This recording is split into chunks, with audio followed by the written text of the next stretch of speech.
하나님이 이르시되 땅은 생물을 그 종류대로 내되 가축과 기는 것과 땅의 짐승을 종류대로 내라 하시니 그대로 되니라.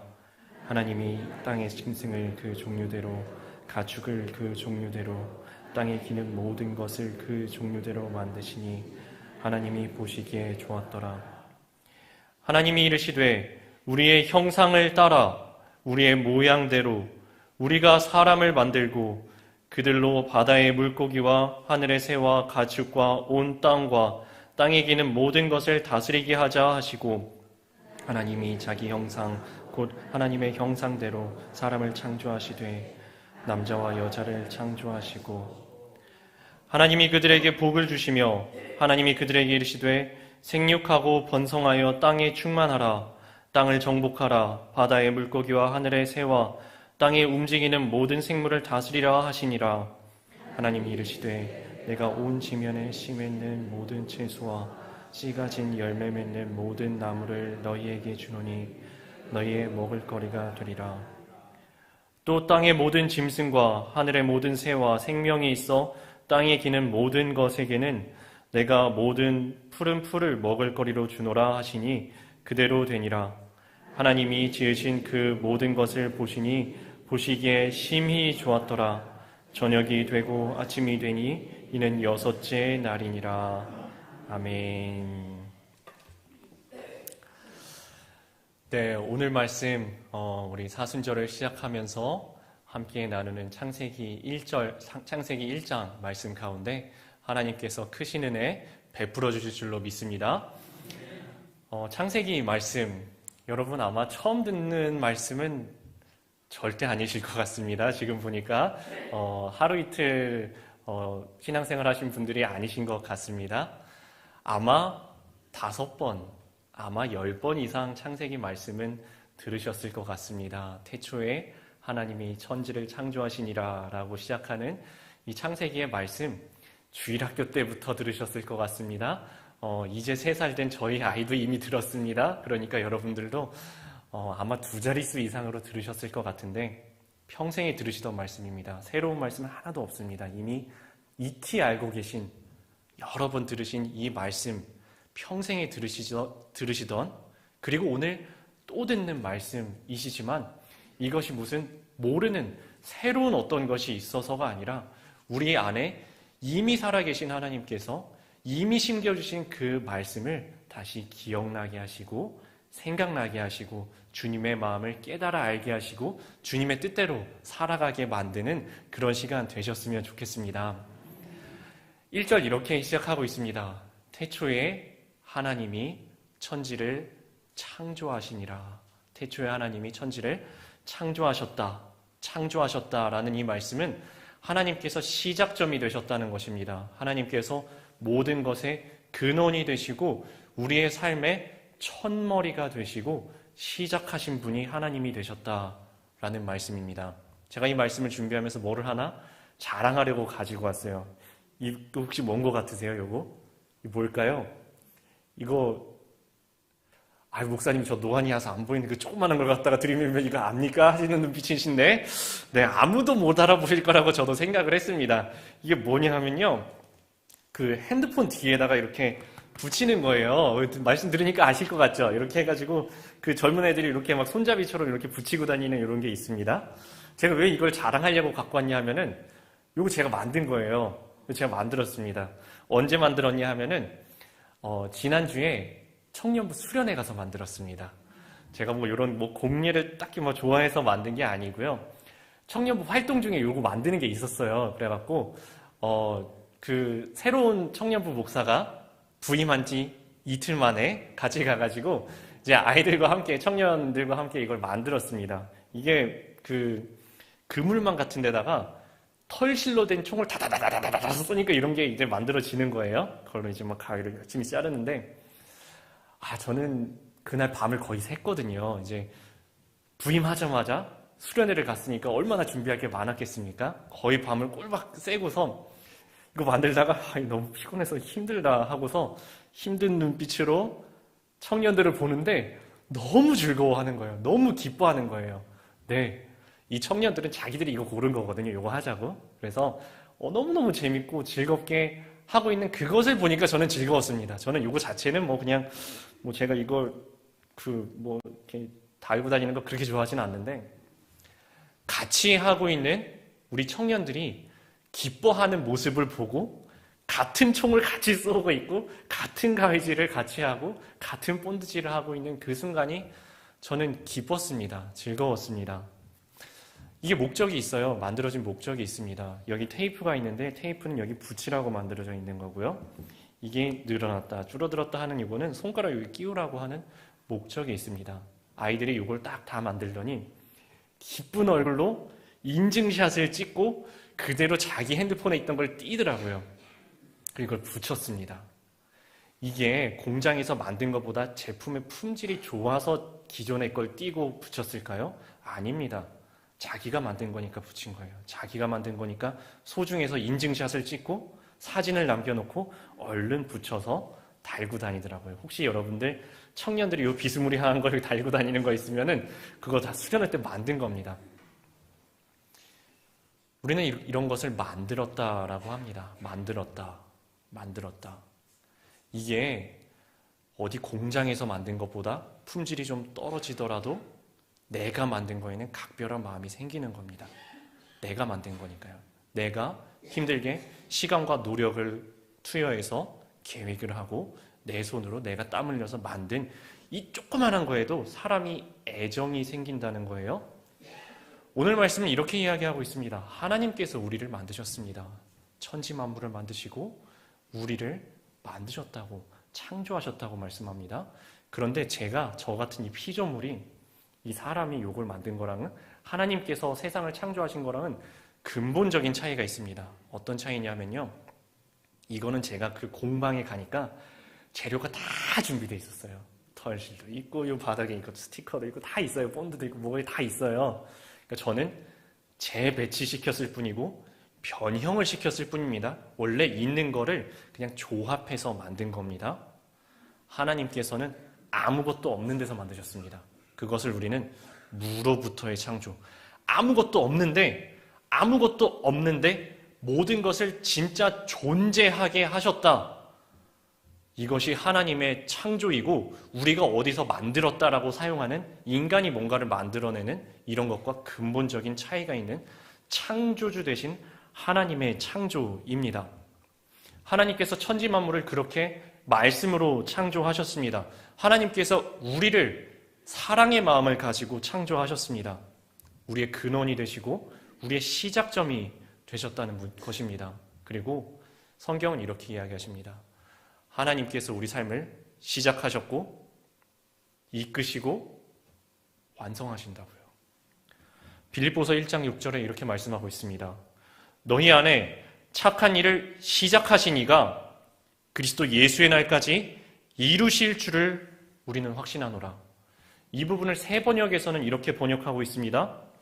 선한 일을 여러분 가운데서 시작하신 분께서 그리스도 예수의 날까지 그 일을 완성하시리라고 나는 확신합니다. 하나님께서 시작하셨다는 겁니다. 하나님께서 창조하셨다는 겁니다. 하나님께서 근원이 되신다는 것입니다.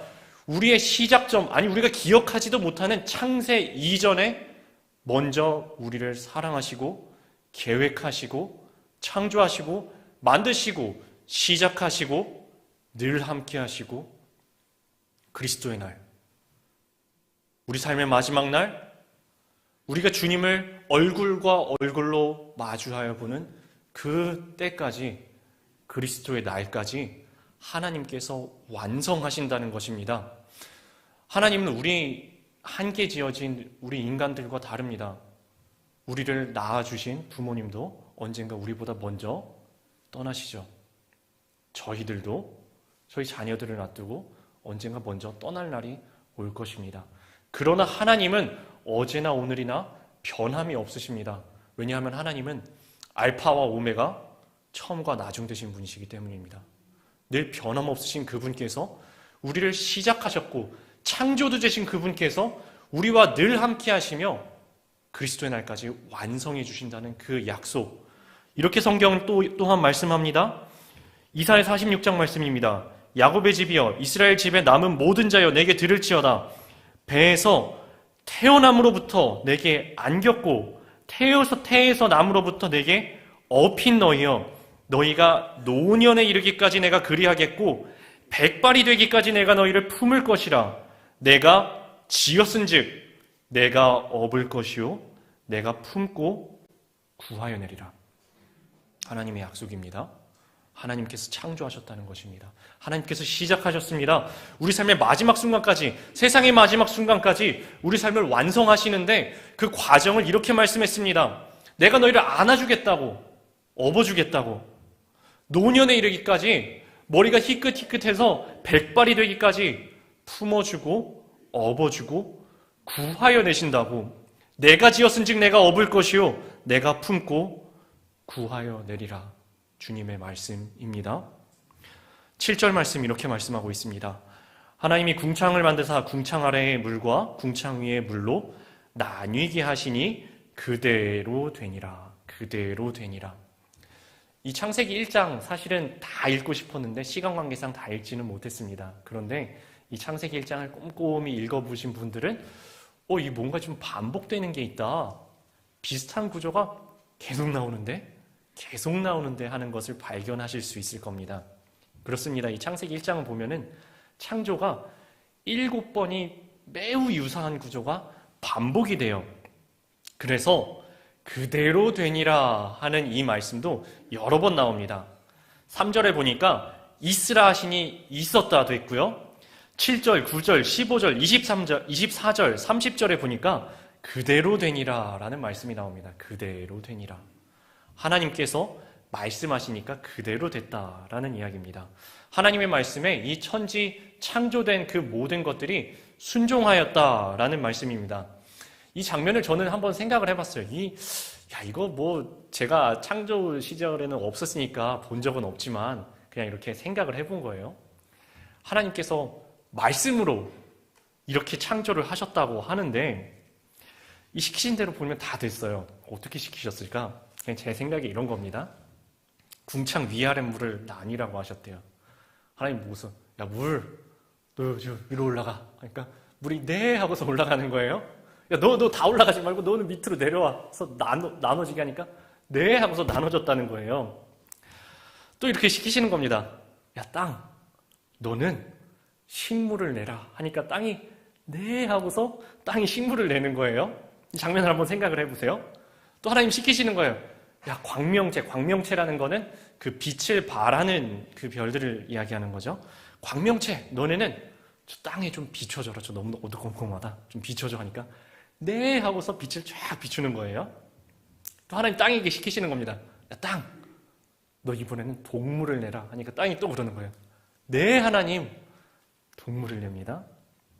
그 동물들한테 하나님 시키시는 거예요. 야 동물들 너네들은 식물을 먹어라 하니까 네 하고서 식물을 먹기 시작하는 거예요. 그러고 보니까 신약에도 보면 이와 매우 유사한 장면이 저는 쫙 떠올랐습니다.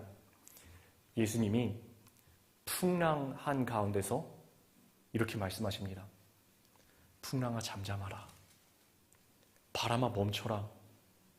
바다야 잔잔하라 하시니 잔잔케 되거늘 제자들이 놀라 이르되 도대체 이분은 누구시기에 바람과 바다가 그 말씀에 순종하는가?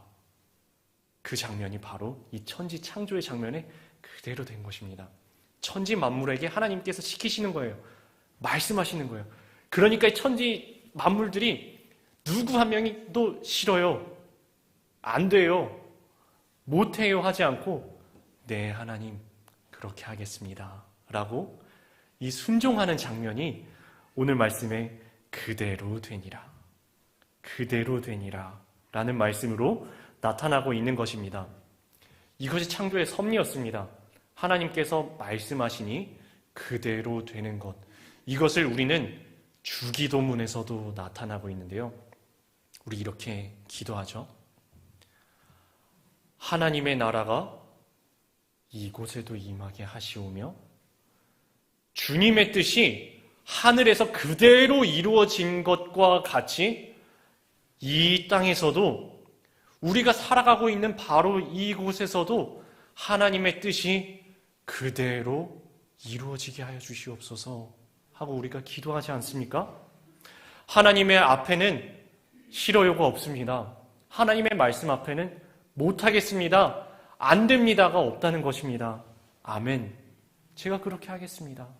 예, 주님, 제가 여기 있습니다. 나를 보내주십시오. 제가 주님의 말씀에 순종하겠습니다. 이 순종의 모습이 이 천지 창조가 되는 이 모습 앞에 잘 담겨져 있는 것입니다. 제가 좋아하는 찬양의 가사 중에 이런 가사가 있어요. 주님 말씀하시면 내가 나가리라. 주님 뜻이 아니면 내가 멈춰서리라. 나의 가고 서는 것 주님 뜻에 있으니 오 주님 나를 이끄소서. 이것이 주님께서 우리를 지으신 모습입니다. 내가 가고 싶다고 가는 것이 아니고 주님께서 가라 하시면 내가 가겠습니다. 아, 나 싫어요, 나 못합니다 하고 내가 멈추고 싶다고 멈추는 것도 아니고 주님께서 멈추라 하시면 그때 내가 멈추겠습니다. 이때에 우리 삶 속에 하나님의 뜻이 이루어지고 하나님의 나라가 세워진다는 것입니다. 우리가 주님 가라 하실 때 가고 서라 하실 때 서고 주님께서 말씀하시는 대로 순종하며 살아갈 그때에 하나님의 나라가 우리 가운데 임하시며 하나님의 창조의 질서가 우리 삶 속에 이루어지고 하나님의 뜻이 과연 우리 가운데 이루어진다는 것입니다. 과연 오늘 이 말씀 이대로 주님 뜻대로 살아감으로 주님 뜻에 순종함으로 하나님의 나라를 우리 삶 속에서 다 경험하시는 여러분 다 되시기를 주님의 이름으로 축원합니다. 4절 말씀 보니까 이렇게 말씀하십니다. 빛이 하나님이 보시기에 좋았더라. 하나님이 빛과 어둠을 나누셨다라는 말씀이 나오는데요. 아까 그랬죠? 이 창세기 1장에는 반복이 나온다고. 이 나누셨다는 말씀도 4절에도 나오고 6절, 7절, 14절에 계속 나옵니다. 나누셨다라는 거는 구역을 나눠주셨다는 거예요. 너는 여기 있어라. 너는 여기 있어라. 너는 저기가 있어라. 하고서 구역을, 지역을 있어야 할 위치를 지정해 주셨다라는 말씀입니다. 제가 어제 목사님이랑 전도사님이랑 부목사님이랑 전도사님이랑 같이 식사를 하면서 옛날에 운동했었던 그런 이야기를 했어요. 네, 제가 예전에 좀 잘 뛰었습니다. 예전엔 좀 잘 뛰었었던 것 같아요. 그래서 대학생 때 선배들이랑 막 축구를 하고 있었습니다. 제가 운동신경은 되게 좀 떨어지는 편이에요. 뛰기만 엄청 열심히 뛰어요. 뛰기만 잘 뛰는 사람을 이 축구장에서는 어디다 배치를 해놓냐 하면은 수비 쪽에다 배치를 해놓습니다. 수비 중간에서 약간 뒤에 있는 수비수, 네, 수비형 미드필드에다가 저를 딱 배치를 하더라고요. 너는 공은 잘 못 차지만 뛰기를 잘 뛰니까 여기 있으라고. 제가 아까 그랬죠? 잘 뛴다고. 그래서 저는 이 축구장을 종횡무진 공 가는 데는 어디든지 얼마나 열심히 뛰어다녔는지 모릅니다. 속으로 이렇게 생각하면서 아, 나 진짜 열심히 뛴다. 나 축구를 정말 잘하는 것 같아. 라고 스스로 생각하면서요. 아니나 다를까 선배가 저를 부르는 겁니다. 저는 속으로 생각했습니다. 아, 내가 얼마나 열심히 뛰었는지 저 선배가 과연 알아봤구나. 그래서 나를 칭찬하려고 부르나 보다 하고서 제가 마음속에 약간의 기대심을 가지고 그 선배에게 갔습니다. 왜 부르셨어요? 하고 가니까 야, 너 포지션이 어디야? 그러시는 거예요. 저 수비형 미드필드인데요. 근데 너 요 자리인데 왜 오만 대 다 뛰어다니냐는 거예요. 아니, 저 공이 있으니까 따라다녔는데요. 아니, 공을 다 따라다니면 공이 여기 있다 갑자기 휙 여기 오면은 네 자리는 비어있는데 그럼 그 자리는 누가 지켜? 라고 이 선배가 이야기하는데 제가 꿀먹은 벙어리가 됐어요. 왜냐하면 제가 아무리 잘 뛰어도 공 날아가는 속도만큼 빨리 뛰지는 못하거든요. 그러고 보니까 제가 막 뛰어다니고 있는데 제 자리를 보니까 비어 있더라고요. 제가 그때 대단한 인생의 진리를 깨달았습니다. 내가 5만 대 다 뛰어다니면서 다 열심히 한다고 나는 내가 잘한다고 생각했는데 그게 아니었구나라는 겁니다. 다시 돌아보니까 제가 비집고 다니던 그 자리에는 각각 그 자리를 맡으신 분들이 다 계셨어요. 그분들이 해야 될 일들이 있었는데 제가 제 자리를 비워놓고 딴 데서 헤매고 있었던 겁니다. 혼란스럽게 만든 거죠. 이 창조의 역사를 기록하고 있는 1장의 초반부에 보면 이런 말씀이 나옵니다. 땅이 혼돈하고 공허했다. 혼돈하고 공허한 상태가 오만 자기 포지션도 위치도 정해져 있지 않고 다 뒤섞여 있는 상태입니다. 마치 제가 오만 데 다 뛰어다니면서 다 하는 거를 잘하는 걸라고 착각했었던 그런 상태입니다. 그런데 하나님께서는 위치를 정해주십니다. 위치를 정해주십니다. 그러고 보면 신묘막측하게 창조하신 우리의 모습도 그렇지 않습니까?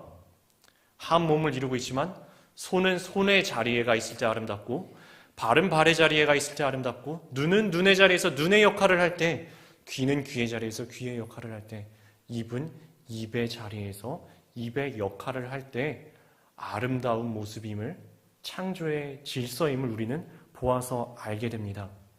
이것이 하나님께서 이 교회를 이루시는 질서이기도 합니다. 그리스도의 몸을 이룬 지체들이 혹 손으로, 혹 발로, 혹 눈으로, 귀로, 입으로, 코로 각자의 자리에 배치되어 있습니다. 각자의 위치를 정하여서 각자의 달란트를, 각자의 직임을, 각자의 은사를 주어서 각자의 삶의 자리로, 교회에서의 은사의 직분의 자리로 하나님께서 배치해 주십니다. 보내십니다. 자기 구역을 지키라고. 마땅히 품을 그 이상의 생각을 품지 말고 각자의 삶의 자리에서 사명 감당하도록 하나님께서 보내신다는 겁니다. 그리고 각자 보내어진 자리에서 우리는 옆 사람과 비교하지 말라고 하나님께서 말씀하십니다. 옆 사람과 비교하면은 혹 내가 조금 좋은 자리에 배치를 받거든. 사람은 꼭 이렇게 생각합니다. 옆을 보면서 아이고 너는 뭘 그렇게 못 나가지고 거기서 그러고 있냐. 아유 너 냄새 나는 발, 너는 신발에서 나오지도 말고 가만히 있어라. 옆 사람과 비교하면서 쉽게 교만과 우월감에 빠집니다. 또는 우리가 조금 세상적인 기준으로 봤을 때 조금 못난 것 같은 자리에 혹시 배치가 되면은 우리는 또 옆 사람과 이렇게 비교를 하면서 열등감에 빠집니다. 아유 나도 저 머리 했으면 좋겠다. 아유 나는 신발 여기 냄새 나는데 답답한데서 언제쯤 빠져나가나? 주님께서 보내오신 자리에서 옆 사람과 쉽게 비교하면서 우월감을 느끼면서 교만해하지도 또는 열등감을 느끼면서 절망하지도 말라는 말씀입니다. 교회 안에서는 저희가 이런 마음을 안 품을까요? 안 품었으면 좋겠는데 저희 아실 겁니다. 저희 교회 안에서도 그런 마음을 품습니다.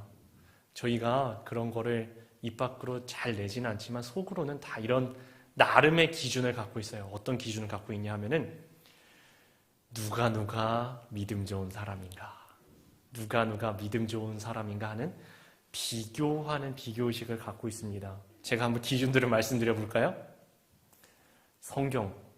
아유 나는 성경 한 50독 했는데 너는 몇 번쯤 읽었니? 네. 기도. 나는 빠짐없이 기도에 나와서 기도를 2시간, 3시간도 하는데 너는 야 너 기도 보니까 지난번에 빠졌더라? 우리 마음속에 또한 이런 비교의 마음이 있습니다. 찬양 어떻습니까?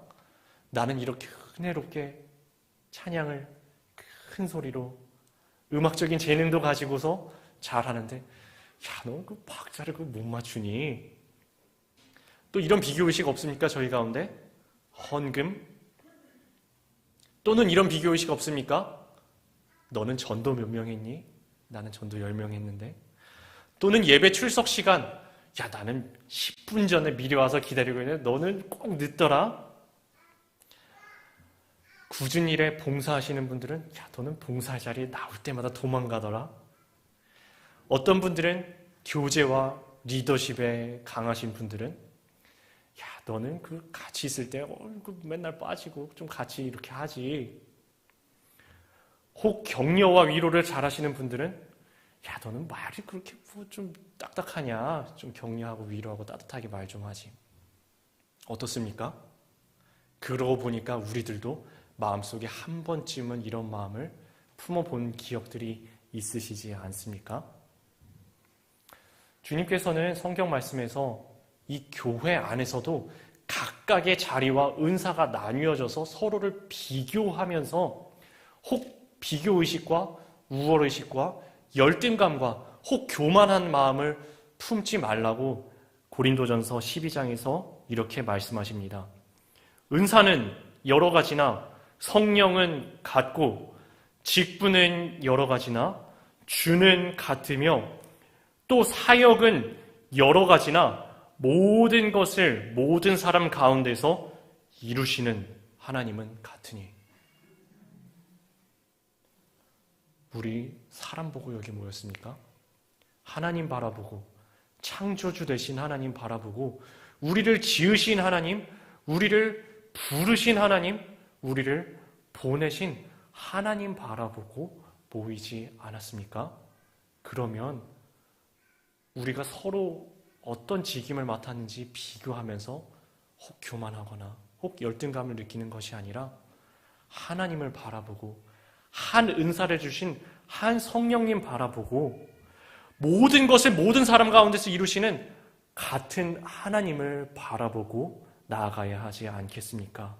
그 하나님께서 우리에게 각자의 자리를 정해주시고 각자의 사명을 허락하여 주십니다. 그리고 각자의 삶의 자리에서 나에게 주신 하나님의 사명이 무엇인지 깨달아지신다면 우리들은 하나님께 보내어진 자, 하나님의 사명을 맡은 자, 청지기로서 그 사명을 잘 감당하며 살아나가야 한다는 것입니다. 제가 이 말씀을 준비하면서 예전에 들은 예시 하나가 생각이 났습니다. 이 어떤 예화 말씀이었냐 하면요. 한 사람이 길가에 나갔는데 두 명의 사람이 망치질을 하고 있었다는 거예요. 망치질을 막 하고 있는데 두 사람의 표정이 너무너무 극과 극으로 다른 겁니다. 이 사람이 야, 이상하다. 저 사람 두 명이 똑같은 일을 하고 있는 것 같은데 표정이 어떻게 저렇게 다르냐 하고 가서 묻습니다. 먼저 너무 죽상을 하고 있는 이 아저씨한테 묻습니다. 여보세요, 혹시 지금 무슨 일을 하고 계시는 겁니까? 지금 무슨 일을 하고 계시는 겁니까? 하고 여쭤보니까 이 죽상을 하고서 망치질 하던 이 분이 에이 하면서 이렇게 이야기를 하더라는 겁니다. 아이, 장난하셔? 이 보면 모르셔? 아, 지금 나 노가다 하고 있잖아. 망치질 하고 있는 거 보면 몰라? 아이, 보고도 모르나? 뭐 하고 있는 거야? 이렇게 이야기를 하더라는 거예요. 그래갖고 이 여쭤본 분이 머쓱해져가지고 네 하고서 그럼 옆에서 똑같이 망치질 하는데 이쁜 얼굴로 망치질 하시는 이분께 여쭤보는 겁니다. 선생님은 그러면 뭐 하고 계십니까? 이분은 똑같이 땀을 이렇게 닦으시더니 이렇게 말씀하시더라는 거예요. 저는 하나님께 예배드리는 예배당을 짓고 있습니다. 라고 말씀하시더라는 거예요. 이것이 사명입니다. 똑같이 땀을 흘릴 수 있습니다. 똑같이 고생할 수 있습니다.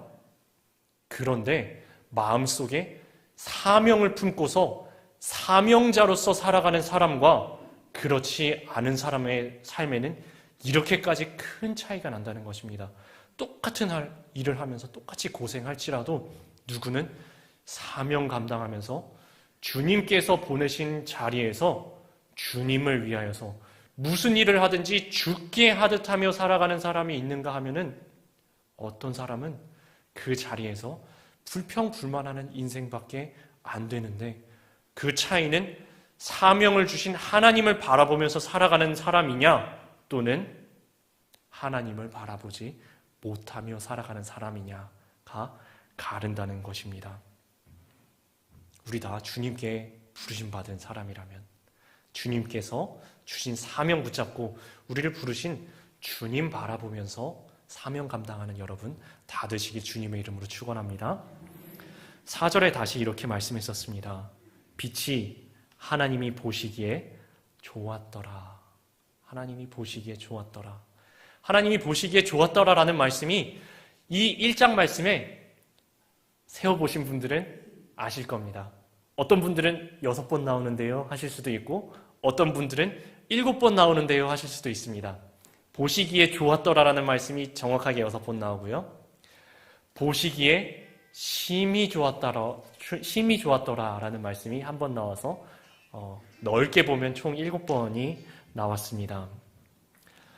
창조주 되신 하나님께서 직접 창조하신 이 피조물된 우리 천하 만물을 보시고 참 좋다, 참 좋다 하면서 기뻐하신다라는 말씀인데요.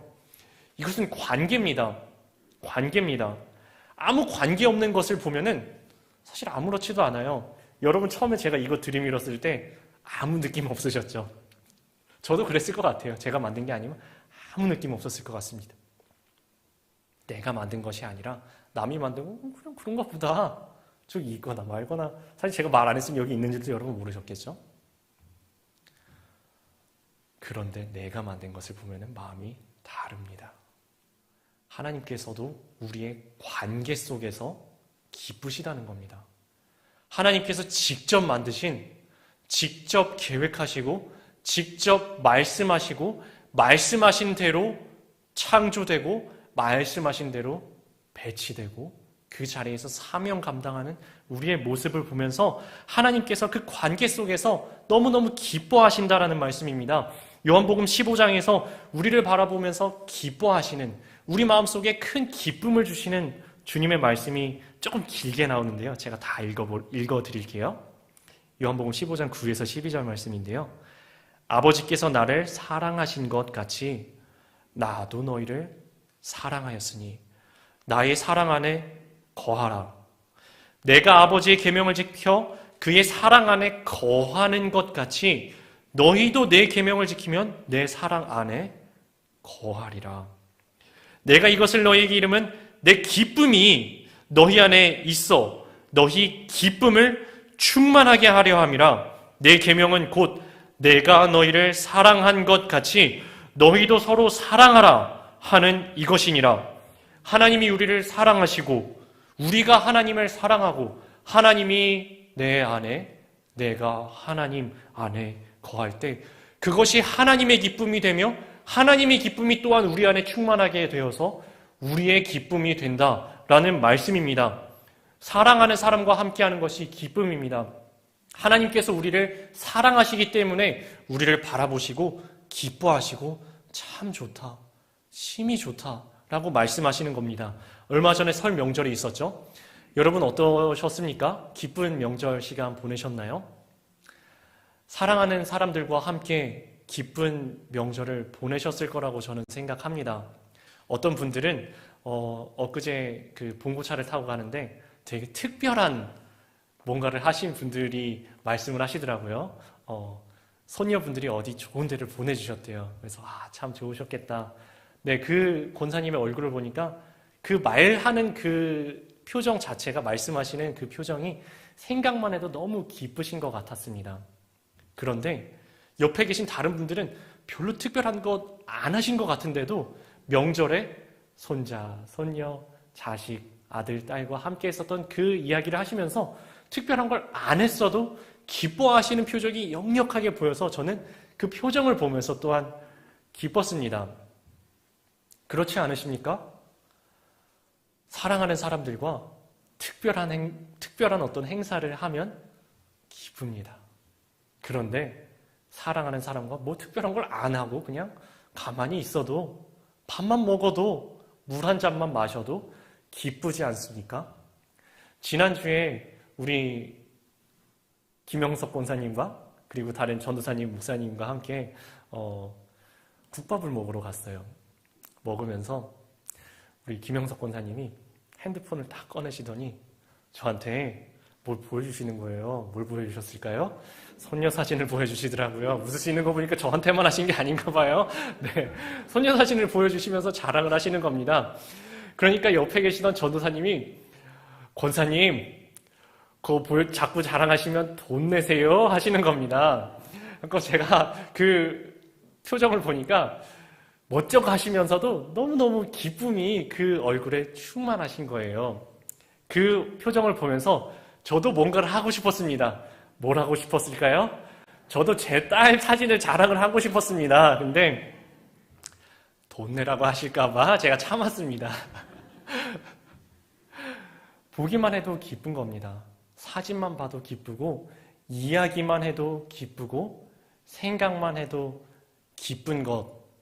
사랑하는 사람과 함께 할 때, 사랑하는 사람을 바라볼 때 기쁜 것입니다. 혹시 여러분들 여기 밑에 1층에도 아빠? 하는 소리가 막 들렸는지 모르겠어요. 저희 딸입니다. 아까 제가 찬송을 하다가 위를 쓱 보고 씩 웃었습니다. 왜 웃었을까요? 저희 딸이 저를 보고 웃더라고요. 그래서 저도 웃었습니다. 뭘 해드리지 않아도 하나님께서 우리를 보고 이렇게 기뻐하십니다.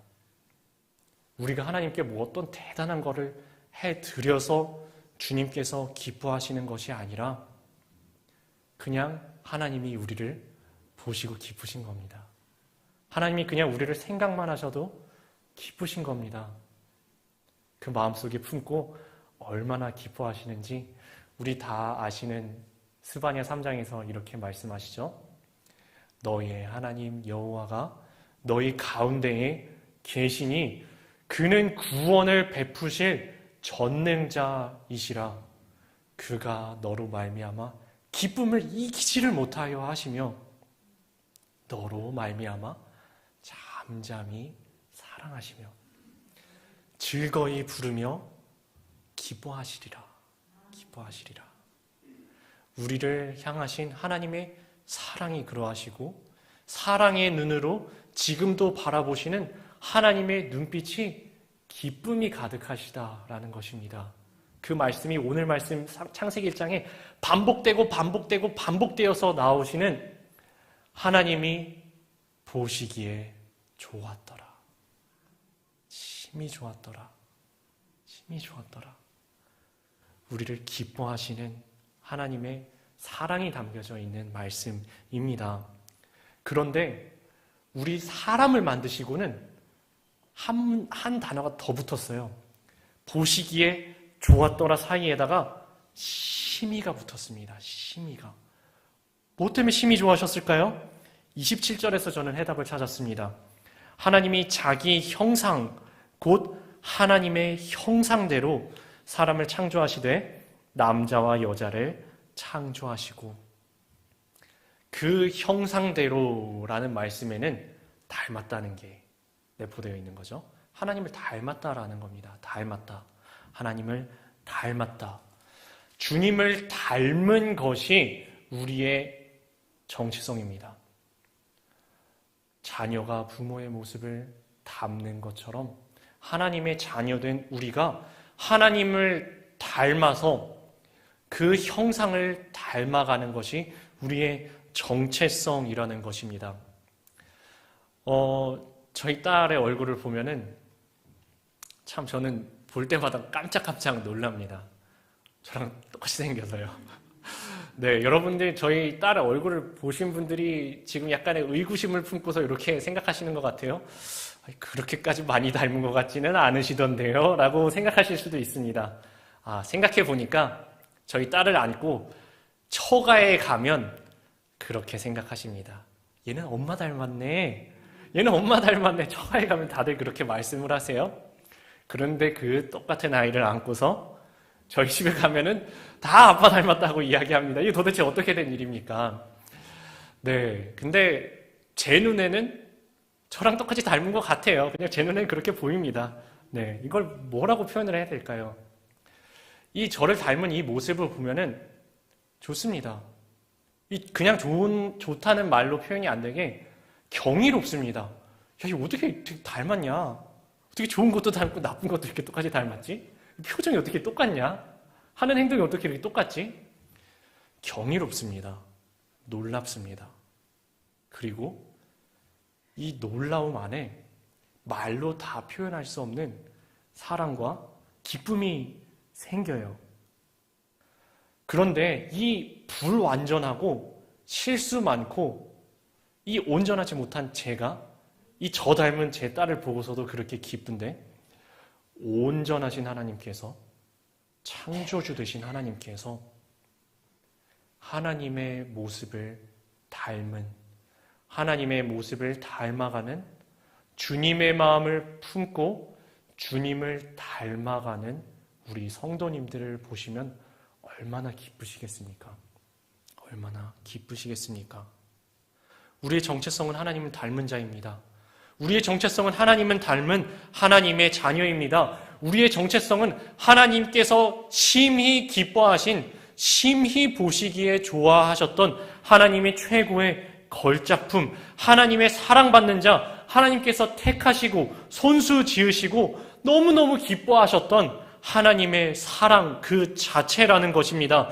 그러고 보면은 성경 곳곳에서 우리를 향하신 하나님의 기쁨을 곳곳에서 찾아볼 수 있습니다.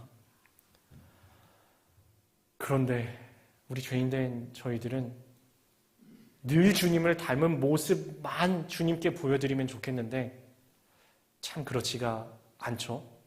그렇지가 않습니다. 그런데 하나님께 그 기쁨을 회복시켜 드리는 길이 하나가 있습니다. 누가복음 15장에 보면은 이런 이야기들이 나와요. 잃어버린 양을 목자 되신 주님께서 찾으십니다. 언제까지 찾으시냐 하면은 찾을 때까지 찾으십니다. 그리고 찾은 즉 어깨에 메고 이러셔요. 아, 기쁘다. 내가 잃어버린 양을 찾았다. 동네 사람들한테 다 자랑을 하면서 함께 기뻐하자. 내가 잃어버린 양을 찾았노라. 잃어버린 아들이 집을 나갔는데 집을 돌아오는 그날까지 아버지는 이제나 저제나 하고 동구 밖을 쳐다보다가 저 멀리, 아직도 멀리 있는데, 아들이 저 멀리 있는데 달려나갑니다. 달려나가십니다. 그리고 그 냄새나는 아들을 껴안고 가락지를 띄우고 가장 좋은 신발을, 가장 좋은 옷을 입히고 잔치를 벌이며 동네 사람들한테 자랑을 하면서 이렇게 기뻐합니다. 죽었던 아들이 돌아왔다. 잃었던 아들이 되돌아왔다. 너무너무 기쁘다. 너무너무 기쁘다. 잔치를 벌이시는 이 하나님의 모습은 언제 기뻐하셨습니까? 주님의 형상을 회복했을 때, 주님의 사명을 회복했을 때, 주님께서 창조하신 그 모습을 회복했을 때, 주님께서 부르셨던 그 부르심의 자리를 회복했을 때, 주님의 자녀의 모습을 회복했을 때, 주님께로 되돌아왔을 때, 주님께서 너무너무 기뻐서 춤추시고 기뻐하시고 자랑하시고 잔치를 열으신다는 것입니다. 저는 오늘 말씀을 준비하면서 진심으로 이런 기도 제목이 하나 생겼습니다. 주님, 저 주님의 기쁨 되기 원합니다. 주님, 저 주님의 근심거리가 아니라 주님의 기쁨 되기를 진심으로 원합니다. 주님의 기쁨 되기 원합니다. 저를 보실 때마다 주님께서 기뻐하시기를 원합니다. 저를 보시면서 저 때문에 주님께서 슬퍼하시며 근심하시는 것이 아니라 저 때문에 주님께서 기뻐하시기를, 오늘 하루 저 때문에 주님께서 기쁘시기를, 이번 일주일 올 한 해가 저 때문에 주님께서 정말 기쁘시기를 진심으로 간절히 원합니다. 이 소원, 저와 여러분의 동일한 소원이시리라 믿습니다. 이 시간 그 소원의 마음을 품고 주님 앞에 잠깐 기도하시기 원합니다. 함께 눈을 감으시고 주님께 잠깐 기도하시겠습니다. 주님, 저희 오늘 말씀을 통하여서 이 익숙한 말씀을, 이 창세기 1장 말씀을 통하여서 저희들의 삶의 시작을 기억합니다. 저희들의 삶의 근원을 기억합니다. 저희를 지으신 분이 하나님이십니다. 저희를 부르신 분이 하나님이십니다. 저희를 보내신 분도 하나님이십니다. 나의 나된 것이 여기까지 인도하신 하나님의 은혜임을 알고 감사하며 살아가는 저희들의 삶 되게 하여 주시옵소서. 각자의 삶의 자리에 보내심에 주님의 뜻이 있음을 기억하게 하여 주시옵소서. 혹 조금 좋은 자리에 보내어졌다고 우쭐하고 교만하지 않게 하여 주시옵소서. 혹 조금 힘든 자리에 보내어졌다고 하여서 낙심하며 원망하지 않게 하여 주시옵소서. 각자의 삶의 자리에서 주님의 마음을 품고 주님을 닮아가며 그리스도인답게, 주님의 자녀답게, 하나님께서 보시고 기뻐하신 주님의 백성답게 그리스도의 향기와 그리스도의 편지로 살아가게 하여 주시옵소서. 빛과 소금으로 살아가게 하여 주시옵소서. 그리하여서 저희가 삶 속에 주님을 날마다 닮아감으로 주님의 기쁨 되는 삶 다 되게 하여 주시옵소서. 감사드리며 예수님의 이름으로 기도드립니다. 아멘.